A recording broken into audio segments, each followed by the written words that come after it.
And we do have ownership.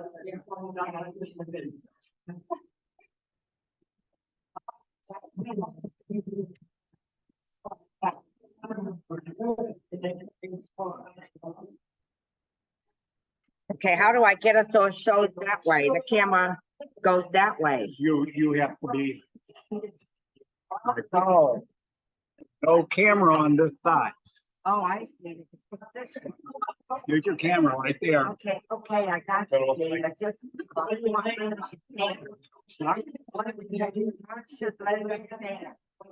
Well, You don't want it to go to that. that's how it appears. Like that? Yeah. Okay, you need to log in so I can come up with the message for the waiting room.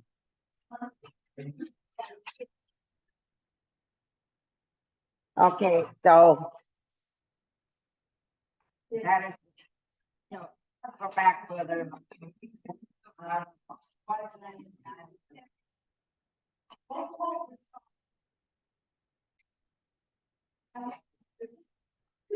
trying to.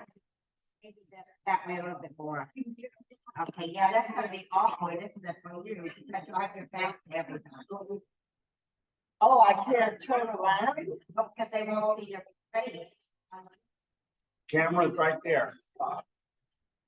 Okay. Well, or, let's try over there, let's try over there. You mean here? Just going to raise your feet.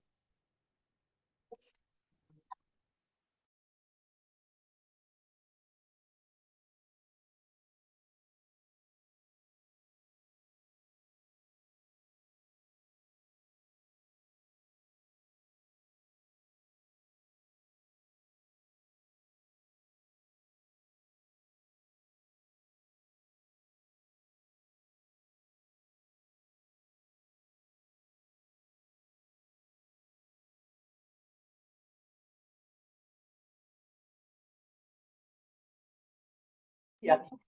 Oh, you little girls. You little people.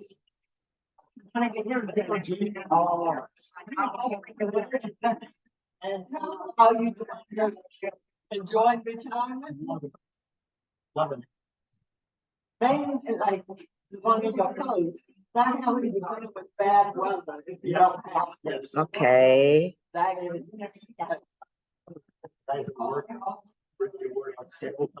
Okay. Snow they keep up to the Jurassic Park. Yeah. That was the best thing is. Okay, recording, Okay. take it away. Take it away, Gail. And, Well, wait, oh, not that's yet, right. not I'm yet. sorry. I'm the moderator. You just do the thing. Okay.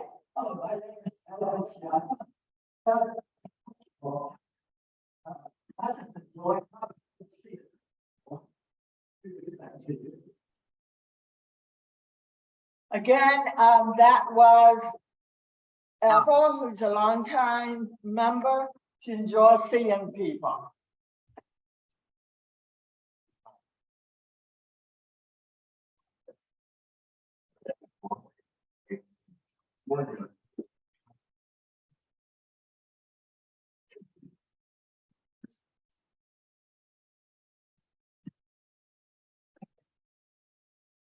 I want to sum that up. That was her son. He's from California, and you're inactive at California. And he also has a hearing loss. Jim.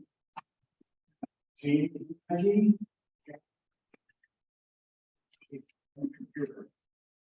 A lot about everyone and ways of my life and advocating.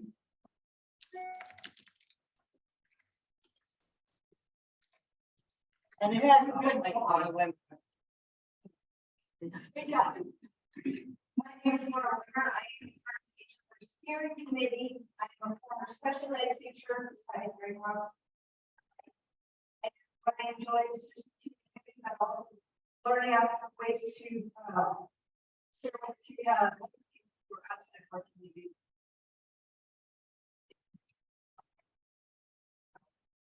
So So we got everybody?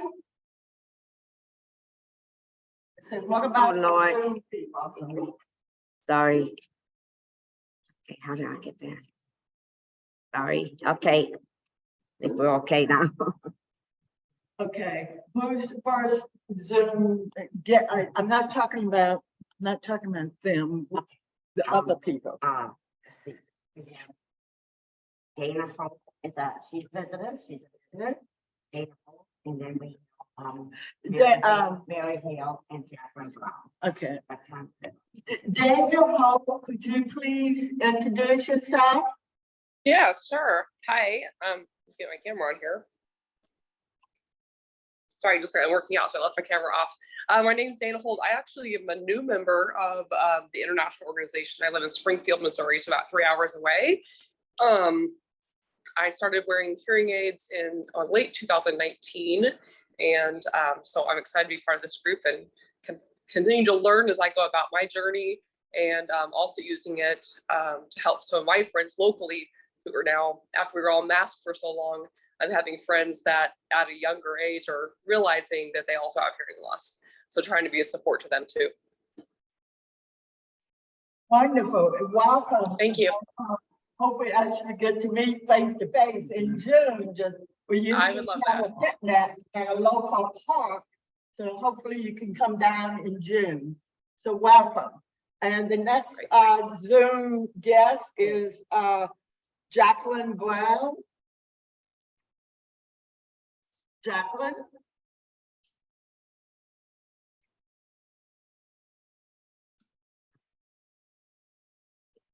Okay. If Jacqueline's not there, we go on to Mary Hale. Mary? Oh, hello, this is Mary Hale. I'm here. Finally. I'm gonna stay on as long as I can. I'm still having problems with my new cochlear, so I'll do the best I can. Okay. Oh, you got a new cochlear implant. Well, welcome, Mary. I hope you get the hang of this technology and continue to be with us. For Gail and Sherry, I want you to know that Mary is a leader in the deaf blind group. She has Usher. Don't you have Usher, Mary? Yes. Oh, I didn't expect you to say all that, but yeah. Yeah, I'm the deaf one here. That's what it boils down to. Is Tom Grover there? Yeah, and I'm very active with advocating for deafness and blindness, so I've been very busy. Oh, thank you, Mary. All right, I think if I miss you, we'll start with the presentation. I got to meet Sherry and Gail. Well, I heard Gail at another convention, and then she came to speak to our group by Zoom that she had COVID. I don't know how she was able to present and push on, but she did. And so I went to the National Hearing Loss Convention in Tampa, Florida, and I had the opportunity to meet both of them, and I bought their book, Hear Beyond, Live Skillfully with a Hearing Loss. They're a delightful woman, and I enjoy hearing them speak, and I hope you will too. So what to do, Gail and Sherry, you're welcome. Great. Sherry's going to upload our presentation, and good evening, good afternoon. I'm still in the morning here in California. So I am Gail Hannon. And I'm Sherry Eberts. Hi, everybody. We are delighted to be here with you in Greater St. Louis. I'm Canadian, I say St. Louis. So if you notice that I talk a little differently, that's the only reason, because I'm Canadian. But we're delighted to be with you here today and share what we have learned in our journeys with hearing loss. she said the name of the book is Living Skillfully with Hearing Loss, and we don't use that term lightly. As two women with hearing loss, though, we have learned the hard way that there is an easier way. We can become better at living with hearing loss. We can become more skilled at getting the most out of any listening situation, and we can take charge and be in control of our hearing loss journey, not just as bystanders, but as full participants, because we deserve to hear and be heard. Yeah. And we believe that a skills-based approach is going to help any person with hearing loss, regardless of how long they've had it. And that's really what we're going to talk about today. And this approach is based not only on our experiences, but also on thousands of other people like us. And it's also backed up by hearing science and includes modern hearing care principles like person-centered care. And Gail and I have both been dedicated to this philosophy for many years because we've experienced the life-changing difference that it makes. And we try to put everything we know into our book, Hear and Beyond. And it's really the book we wish we'd had at the start of our journeys. So we're excited to share some of the highlights tonight, but let's start off and tell you a little bit about our hearing loss journeys. Now, I first became aware of my hearing loss when my mommy told me. She was a nurse who realized that her 2-year-old daughter was either extremely stubborn or something else was going on. And the doctor confirmed congenital hearing loss, cause unknown. And at my annual trip to the ENT, starting at age 2, the verdict was always the same. It's a little worse. Come back next year. Sorry, a hearing aid won't help. But through my life, my parents emphasized the importance of good communication and self-advocacy, which I wasn't so good at once I left home. But my teachers were always advised, but the only educational strategy they could offer was to sit at the front of the class. And I was a good student and I liked school, but man, teachers had the annoying habits of turning their backs to write on their blackboard while they kept talking, or walking around the classroom, and where I learned a very important lesson: be and sit where you can see the lips. And at 20, leaving school, I had a life-changing moment. I switched doctors and I had a hearing aid within a month. Amazing. Life became very loud. But over the next 2 decades, as my hearing worsened, I depended on a succession of better hearing aids, because the worse my hearing aid got, the better the hearing aid got. And I used speech reading, but I also became very, very adept at bluffing my way through difficult listening situations. Looking back now over me and my earlier life, I realized that I felt inferior. I was constantly embarrassed by my mishears, by saying the wrong things, by speaking too loudly and cutting people off. At 40, for the first time, I reached out to other people with hearing loss, which changed my life. As I'm sure many of you have experienced the same thing. But I was pregnant and I needed help to make sure that I wouldn't harm my baby if I couldn't hear him crying or anything. So I went to a hearing loss conference in Canada, and I walked into that conference one person and I walked out another person. I was stunned to learn that I wasn't alone, and I felt negative attitudes just fall away from me that I didn't even realize I carried. I became passionate about hearing loss advocacy, and I started creating content, dramatic and comedic performances, presentations, and became very involved in the hearing loss world. And I became a writer. I've been writing for Hearing Health Matters for, 11 years now. Published my first book in 2015, and now Hear and Beyond. Now, my hearing loss journey continues. Hearing aid, cochlear implant, and even now, the more I learn, the better I communicate. All right, I'm just making sure everyone can hear us okay. Can we see some thumbs up in the on? Okay, I got one thumbs up. All right, good. Okay, good. Just making sure.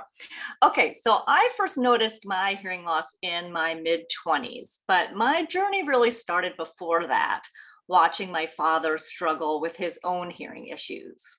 And he was highly stigmatized by it. He would do almost anything to keep it a secret. He had his hair grown long over his ears, well after that was fashionable. And I remember at family parties, we would find him off by himself. And as a child, I didn't really know why he was doing that. But when I developed my own hearing loss, I understood. He probably was having trouble hearing in all the background noise of the party, and he was just too exhausted to keep trying.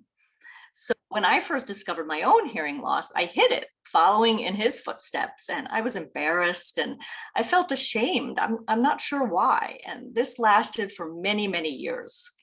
But once I had children, everything changed because I watched them watching me do the same things I had seen my father do, hiding my hearing loss, laughing at jokes I hadn't heard. And I realized I was passing on this same stigma to another generation. And I decided it had to stop.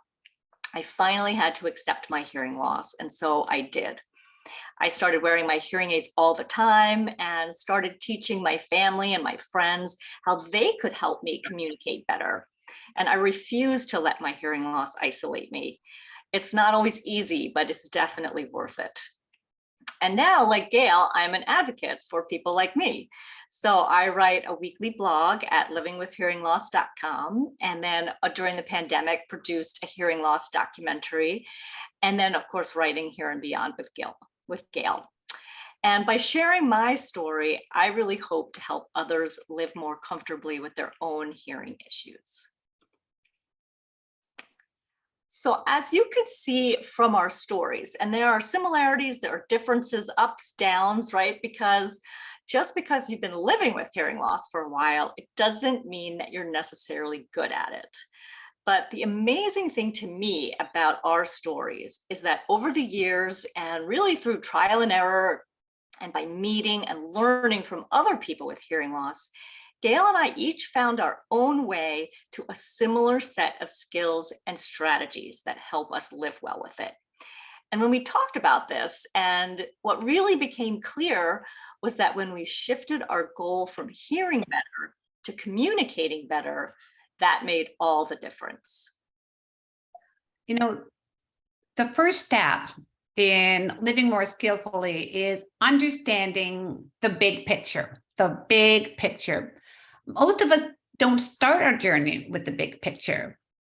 Who was going to tell us? While hearing care professionals are crucial to setting the stage and perhaps laying the groundwork for our success, most of them don't provide this big picture. We need to accept that hearing loss is, for most of us, permanent. And it was only looking back on our respective journeys that Sherry and I realized what a complicated journey we had been on. And it could have been so much easier if we'd had some foreknowledge, information at the get-go. For example, for most of us, hearing aids and cochlear implants are not a standalone cure. Our experience is that most people still rely to some extent on visual cues and other methods. And the big picture, this is really important, can help us accept the emotions that go along with hearing loss. People communicate with these emotions. They are a normal part of hearing loss. And we need to know that we're not alone in feeling angry or sad and frustrated and embarrassed now that communication has become more difficult for us. The big picture shows us what to expect, that there's help and there is support available, and that asking for this support is not helplessness, it's strategic. So I got excited about the slide there, but we have spent thousands of hours talking with other people with hearing loss. And while we know every hearing loss journey is unique, most of them pass through a series of stages. And so we're going to talk about what those are. And the first is debating with yourself, right? You wonder if you're having trouble hearing or just as everyone else started mumbling. And this could be subconscious as you're struggling still with denial or really looking for anything else to blame but your own hearing. And this stage can last up to 10 years for some people. I know it did for me. Second is validating. And this is where you decide to get the facts and go for a hearing test. And you may not like the diagnosis of hearing loss, but now at least you know what it is. Stage 3 is taking charge. And this, I think, is the most exciting part of the journey. But of course, it's also the hardest. And this is when you decide to do something about your hearing loss. And for most people, this means getting a hearing aid, but you soon discover that they're not a standalone solution for hearing loss. And you begin to learn as much as you can about your own hearing loss and start to figure out what else you need, right? There's a set of mental, technical, and practical strategies that help you think better. And this is really the primary focus of Here and Beyond. Then stage 4 is living skillfully. And this is the ultimate goal. You're open-minded about adopting a variety of strategies to improve your daily communications. And it doesn't mean that every day is smooth sailing, but you're able to handle the bumps, adapt, try a new strategy, and just keep on going. And then there's stage 5, refreshing and restarting. And this is really what makes hearing loss and the experience of that more like a journey rather than a puzzle where there's a solution. Because just when you think you figured it all out, something's going to change, right? Maybe you get new hearing aids, or your hearing level changes, or there's a pandemic. Something comes along to change the rules. And so you may need to revisit a previous point in the journey, and that's okay. It's actually a natural part of the process. And we can think of it as an opportunity just to learn more skills. Now, these stages don't happen overnight, right? They can happen quickly, but more often than not, they stretch over years. And no matter your particular journey, we think that living skillfully is possible for almost everybody.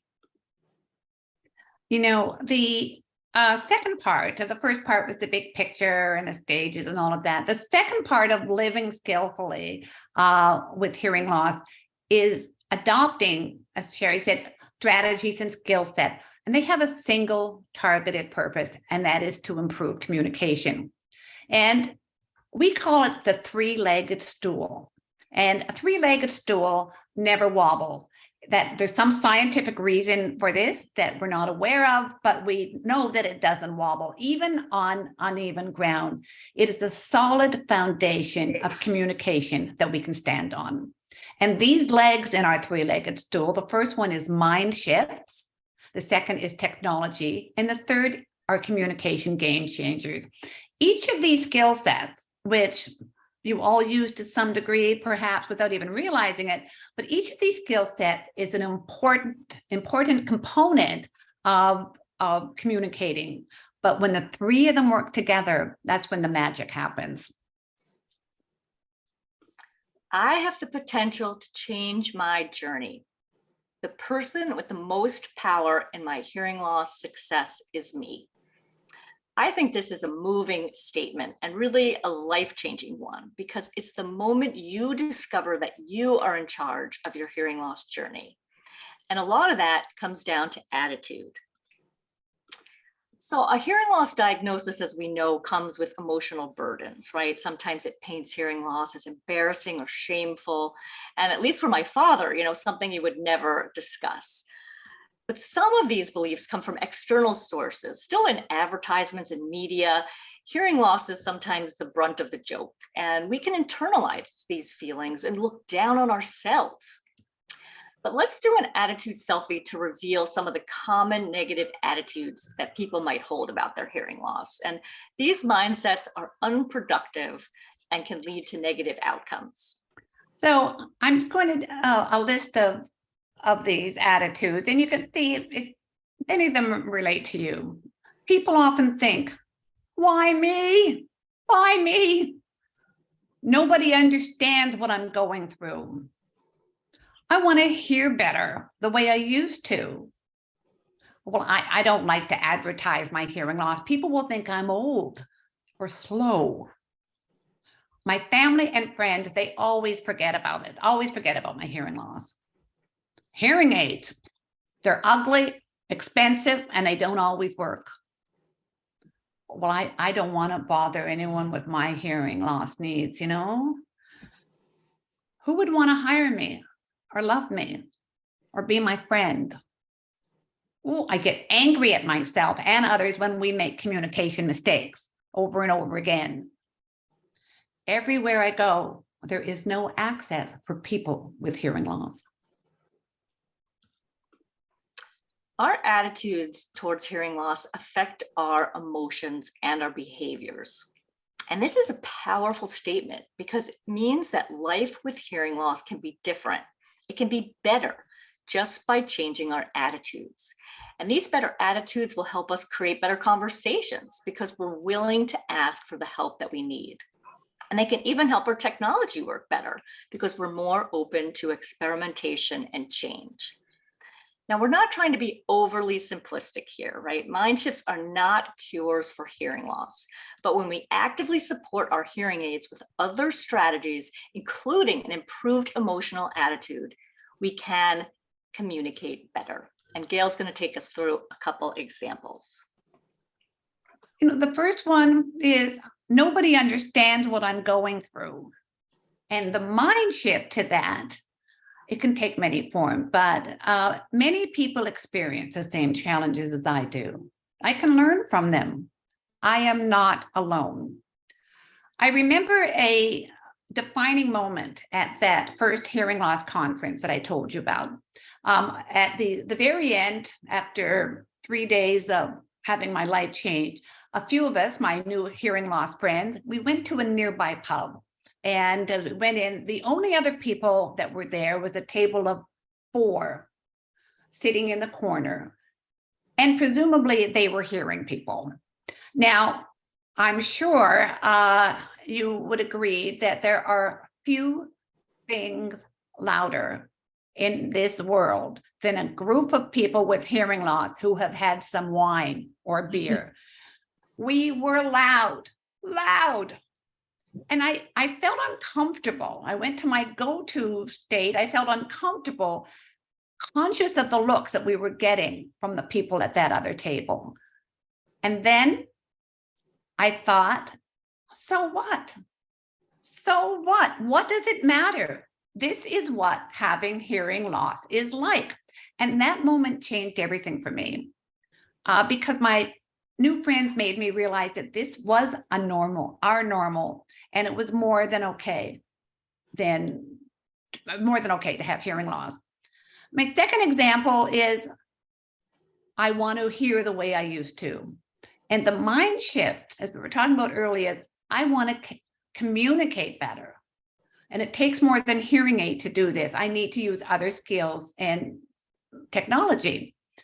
3 years later, after that conference, I was accepted into a speech reading instructor training course. And that was the fire that lit my passion for hearing loss advocacy. I had stomped out the stigma issue, but there was still much that I hadn't changed. And that would take me beyond depending totally on my hearing aids. I learned that improving my self-advocacy skills would improve the conversation to express my need. And I discovered the whole amazing world of assistive technology. All right, so let's turn now to the second leg of the stool, and that is technology. And we all know technology can be intimidating. So kudos to all of us for doing this hybrid meeting, right? We're doing it, we got this. And you remember that negative attitude that we saw in the attitude selfie. Hearing aids are ugly, expensive, and they don't always work. So we need to reframe that attitude into something like what you see here on the slide. Technology is my friend. My devices let me hear sounds I had forgotten or had never heard before, and they connect me to other people and the world. So why then are many people reluctant to adopt ear technology? And I think part of the issue is people don't always have the right expectations. They expect hearing aids to work like glasses, where you put them on and your vision snaps back to normal. And we all know that that's not the case with hearing aids or any hearing device, really. They help a lot, but they don't return our hearing to normal. It's just not possible. But what they don't know is that hearing aids are not enough in certain situations. So we need other things, right? Like branded accessories, remote mics like Roger pens. They can be really helpful in noisy situations or when you need to bring the sound closer to your ears. Smartphone apps, I mean, my favorites are the speech to text apps, and I use them everywhere, Zoom, in-person meetings, and most of the time they're pretty good, right? Accurate, well synced, and good news is every day it gets better. External accommodations can also be life-enhancing tools. Neither Gail nor I had really heard about CART or a hearing loop before we went to our first hearing loss conventions. And we need to help others understand the life-changing power of these tools. And I would encourage us not to rule out over-the-counter devices.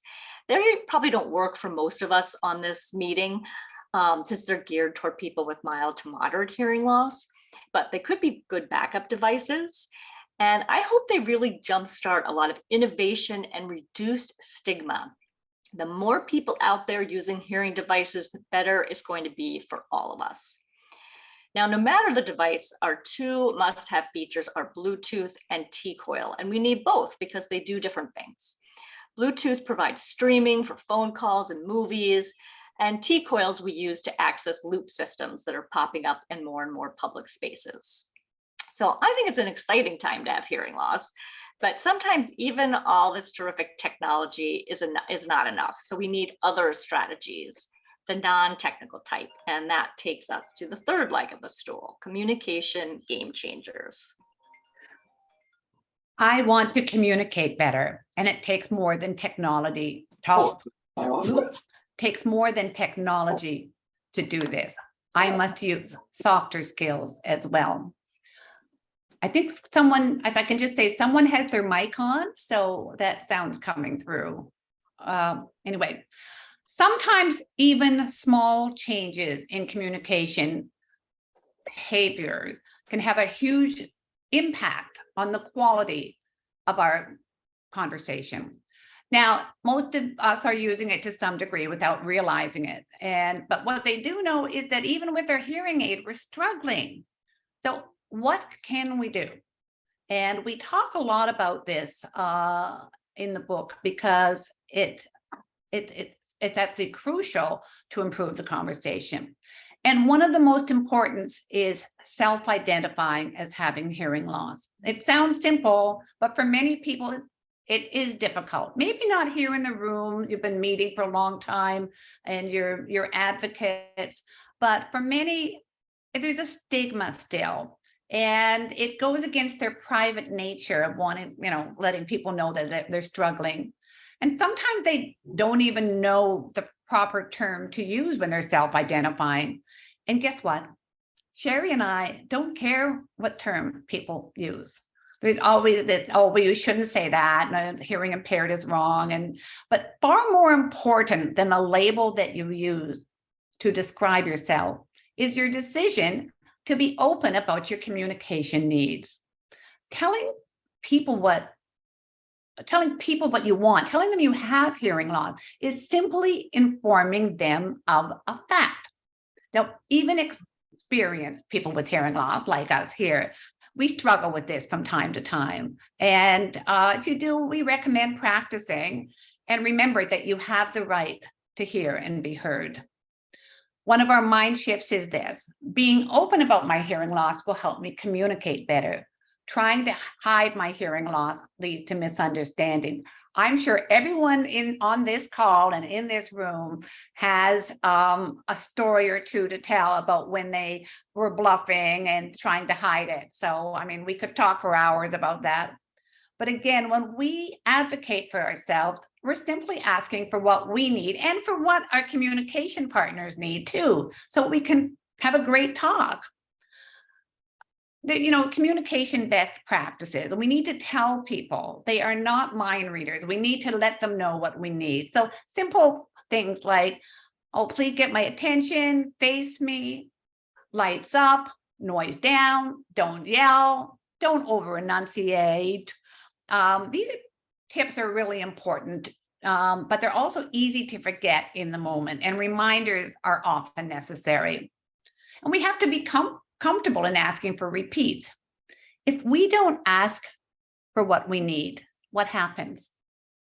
We bluff, we pretend, we smile, as if we understand, but we're not. We zone out. And I'll tell you, bluffing is the evil twin of self-advocacy. Learning not to bluff is a good communication behavior, a game changer with a positive impact.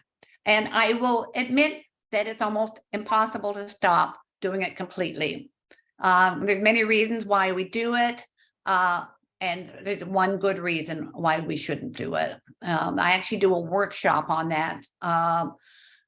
Sherry and I talk about bluffing a lot. We deliberately do it at times, but rather than becoming a better bluffer, why not become a better communicator?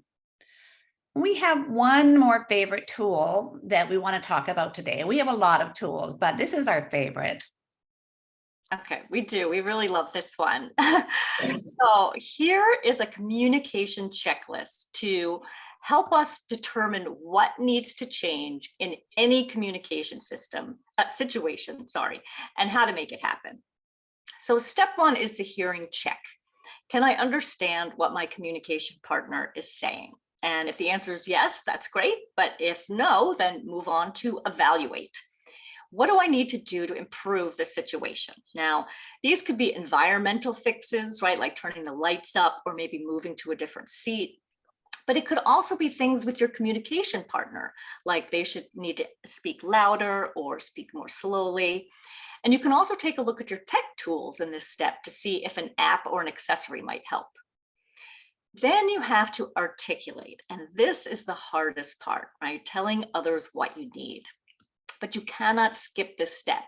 We have to ask for what we need for better communication. Otherwise, we're not going to receive it. Now, learning to do this assertively rather than aggressively is key, because that really gets us a better result. And articulating your needs benefits your communication partners too. So remember that you're doing them a favor in addition to yourself.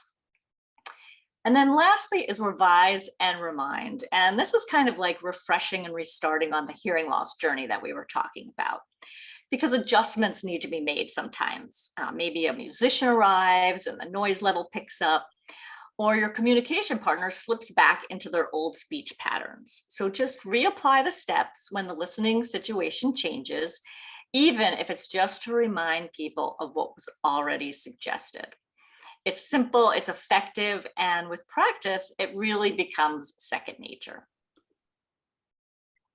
The final aspect of living skillfully with hearing loss is, or living skillfully, is taking everything you know about the hearing loss journey and the tools, the three-legged stool, and applying it to your life, especially the most important area of our life, which is relationships.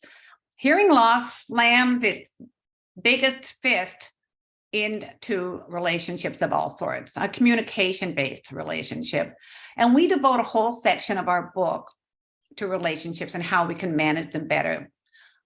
Especially the new relationships, people we don't know very well. There's a filtering process that's unique to people with hearing loss. Nice person, check. I am in a class, but I will hang up. Let me hang up here. Hold on. Okay, I was in my hearing loss class, but I'm going to ask that they send me notes. So, how are you, Matthew? I think there's someone on the line that needs to mute themselves. Someone on the Jacqueline Brown. Yeah, Leah's playing with looks like a fire truck. Okay. We're trying to get them to. Oh, she does. She's probably. Hi, Leah. Hi. That's so cute. Yeah. There's. I blew a kiss. Hold on. Oh yeah. She knows. She's talking to me. That's great. Okay, I think I muted her now. Okay. So Great. Anyway, I was just talking about the filtering process that we go through. If someone new, are they fun to be around? Check, are they intelligent? Or whatever we want in a person. But for us, with hearing loss, there's an extra question. Can I understand this person? And if there's not a check, we might be in trouble. But with some, using the skills we've talked about, we can start to communicate well. But with the existing relationship, we don't get to choose. If we all of a sudden we're having trouble understanding our family and our friends and colleagues, and they get frustrated with us. But there are ways to work on that. And I know it's something of interest to everyone with hearing loss. And we just need to use the skills that we've been talking about, the mind shifts, the technology, and changing how we, or not changing, but enhancing how we interact. For example, Sherry and her family have had some very highly charged but rewarding family discussions to set ground rules, like when they go on hikes or restaurants. In my house, technology saved my marriage more than once. The hearing husband likes TV volume at a certain level, but I need it at another. So I use a TV streamer, comes into my ears, and he uses a normal volume. The only problem was that now I can't hear him very well if he wants to say something. So to get my attention, he started throwing a pillow at me. A pillow. Anyway, that almost ended our marriage, but we worked that out. Now we've got ways to handle it. And a big hearing hack, and we have a lot of hearing hacks in the book, and a hack in this sense is a workaround, how to solve an issue. And we do this by making partners of the people in our life. Our hearing loss affects them. And so they aren't just people to cheer us on. They're the people we communicate with, and they are important to the conversation. So we make them part of our communication plan, and we create support networks within our family, with our friends, with our people at work, and with our hearing care professional, which is one of our most important relationships and one of our most important support networks. So we want to thank you so much for your attention this afternoon. And we wanted to just end with this one last thought. Living skillfully with hearing loss is an ongoing process. And so for each of us, the journey continues, and we invite you to take that journey with us. Thank you for having us today. For more information on anything, please reach out to Sherry and me. The reason we wrote our book was it's important that people live more successfully the way we have. And as Sherry said, it's a journey. It's ongoing. We wrote the book during the pandemic. That gave us something to do. And we've shared everything that we know. And we hope that you find it useful. We know some of you have read it. And if you have read it already, please write a review on Amazon or your favorite site, because it helps other people find it. And with that, we would love to take your questions about what we've been talking about. And so we'll turn it over to you. Thank you, Gail, and thank you, Sherry. That was a wonderful presentation. So if you have a question, raise your hand. Talk on Zoom. I will repeat it so they can hear. Who has a question for Sherry or Gail? Come on. Question? You have a Put question? them to sleep.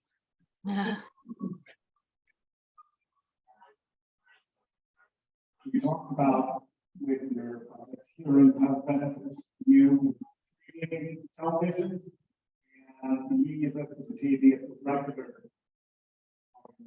Did you say something about or when you grew up in Illinois? I have that same problem. I don't know, did you hear Jean didn't quite understand what you said, Gail, when you're hearing husband has the TV going on at a normal level, how did he get your attention? You said at the beginning, he threw a pillow. So now how did he get your attention? So- How did he get your attention? So you want to know, instead of throwing a pillow at me, how he gets my attention? Well, firstly, we had a little wave.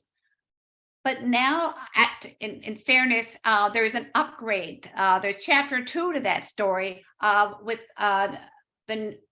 on my device, on my cell phone, which I stream from the streamer, I can actually hear background noise better. So if I can also listen, and I could, if I wanted to, talk to my husband while I'm watching a show, which I don't really. But if he has an important question, then I can answer him. So, and that's an example of how technology has improved, and I can adjust.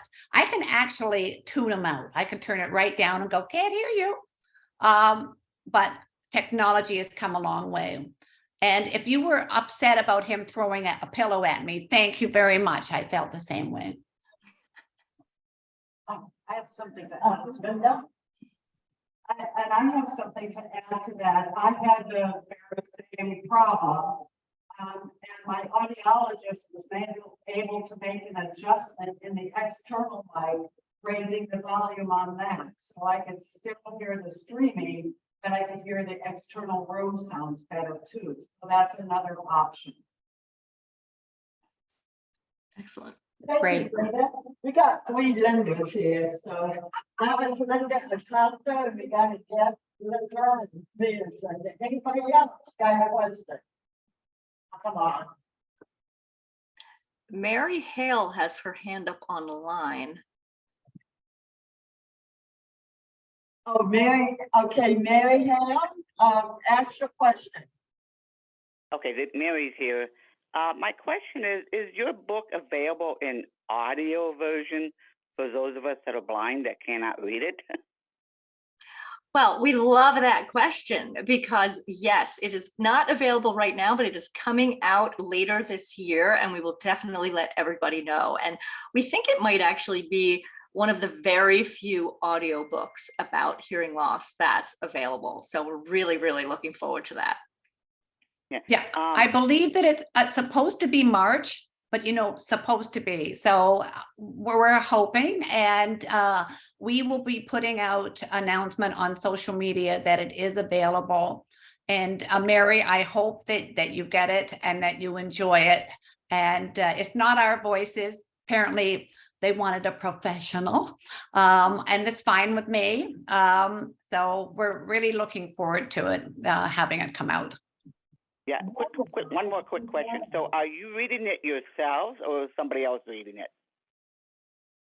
Someone else is narrating the book. There was talk of us doing parts of it, but we want it to be as professional as possible. So it is being done by someone who narrates books, and we've heard the person's voice, and we had veto rights over who that narrator would be. And it is a woman, but with a nice resonant voice that we think that people listening to it will enjoy it. Okay, thank you very much. You're welcome. That was a good question, Mary. I'm glad that your book is going to be in audio, and I do have a copy of the book, and if you want to read it, let me know. Any other questions for Gail or Sharon? And we also have another person in the residence. And we went around and introduced you, and I said, would you give your name, please? Yes, this is your first time. Welcome. Question.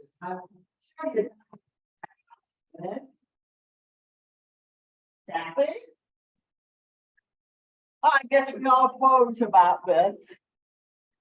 Yes, Sharon, Gail? We couldn't, could you repeat the question? We couldn't see the captions were that said garbled. Did somebody ask a question? Nobody asked a question. No. Nobody asked a question. Okay. So, if you really work on, give them a review, I will do the same.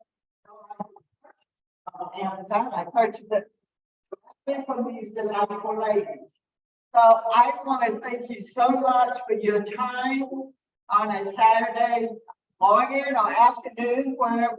And Sherry, you in New York, right? That's right. In the city or at upstate?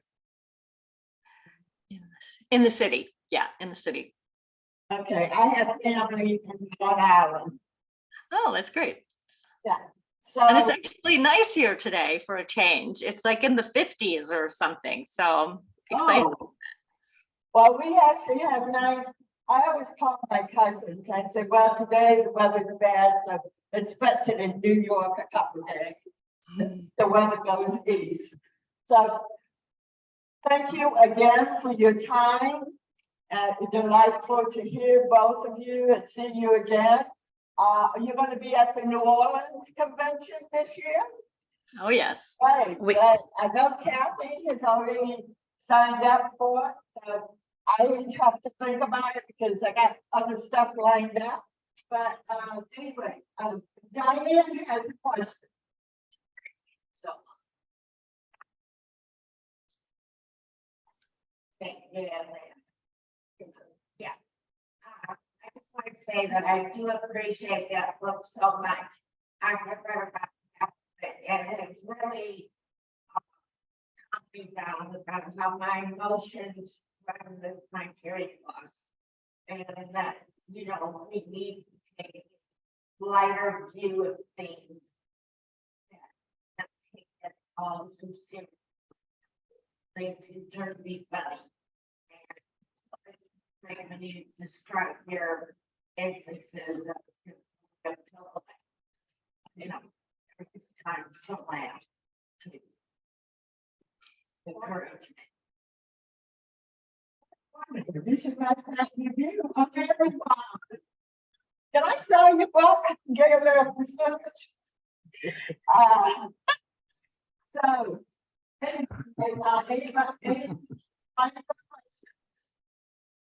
the opportunity from New York and California, although she's Canadian.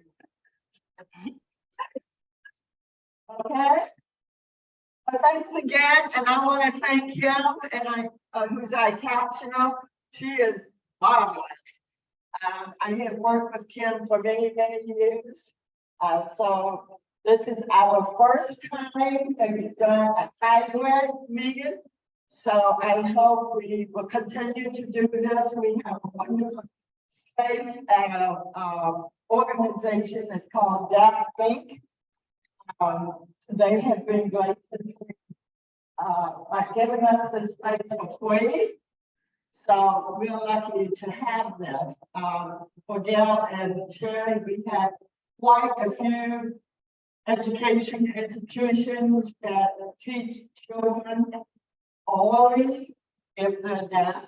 So we quite a few people who are in the deaf cultural world. But as you know, there's a lot of people hard of hearing, may not identify themselves. We're certainly trying to reach out to them. So once again, thank you, Gail. Thank you, Cherry, and have a good day. Bye-bye. And thank you, Dana, for joining us, and Mary. Thanks, everyone. Great to see you.